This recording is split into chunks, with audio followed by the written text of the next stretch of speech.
And when I hear you black folk talking about fam, you back the good old days when the family was the family. When was that?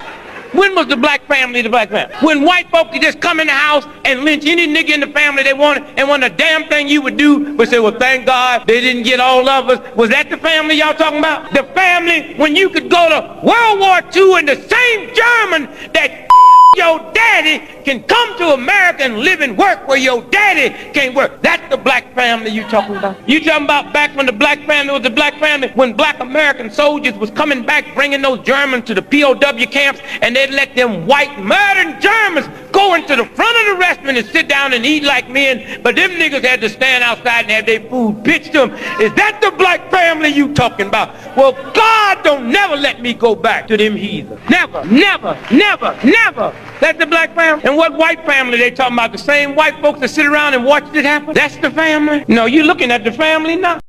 And ain't nobody ever been put on this earth that everybody liked.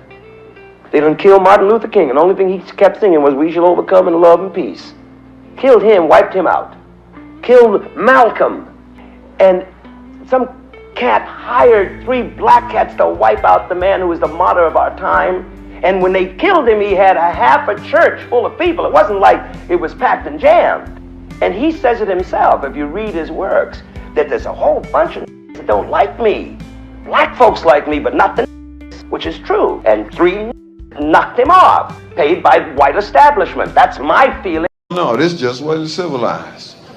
And another piece of information they had, or at least this is what we were taught, is that unlike the civilized people of Europe, these tribal units actually fought. And yes, there was some crude implements, and yes, there was primitive art, and yes, they were masters of hunting and fishing, and courtesy came from the heart.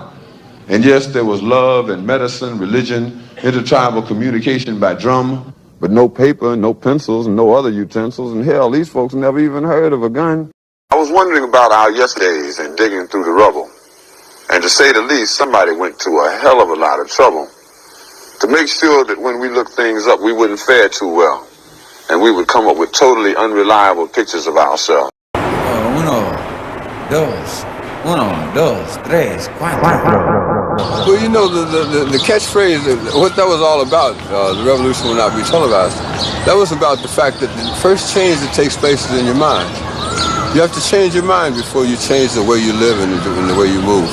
So when we said that the revolution will not be televised, we were saying that, like, that the thing that's going to change people is something that no one will ever be able to capture on film. It'll just be something that you see, and all of a sudden you realize, I'm on the wrong page. Or I'm on the right page, but I'm on the wrong note. And I've got to get in sync with everyone else to understand what's happening in this country. You will not be able to stay home, brother.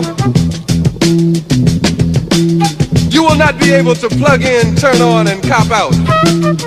You will not be able to lose yourself on Skag and skip out for beer during commercials because the revolution will not be televised.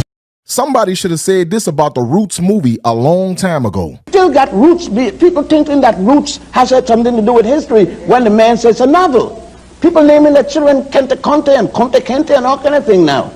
With these people, you take issue with that? You find something wrong with that? It's garbage. It has nothing to do with history. Are you calling It's a novel. Roots, the most popular television show in the history Amos of and this Andy country? was the most popular radio show. And it had nothing to do with black people. It were 2 white Jews. You know, I've told you, the worst part of our enslavement is not the shackle on the hand, it's the shackle on the mind. The movie was a novel, and one of the main reasons we bought into this out of Africa theory. A scene that was shot in Roots after the African, LeVar Burton, had been told that his name was to be Toby. And he refused it, and he was beaten to make him say his name was Toby. And then after he was beaten, he's bloody and all, he was cut down, and he fell into the lap of Lou Gossett, who was playing fiddler.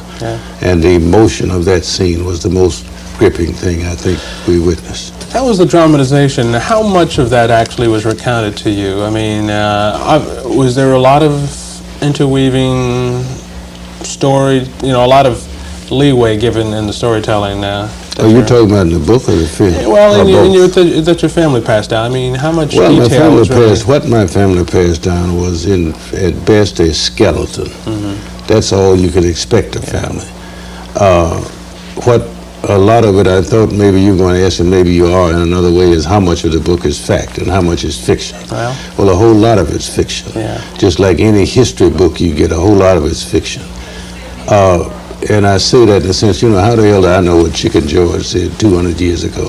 You know, what you do is you research the time, the area, the people, the climate, the atmosphere, and you make up dialogue as best you can that seems to fit those things which you are able to research. Nobody can write accurately about what happened when he or she was not present. Even if you are present, you may not report accurately what was said, something like that. How important is it to be accurate, though, in history? Well, it's important to be as accurate as possible.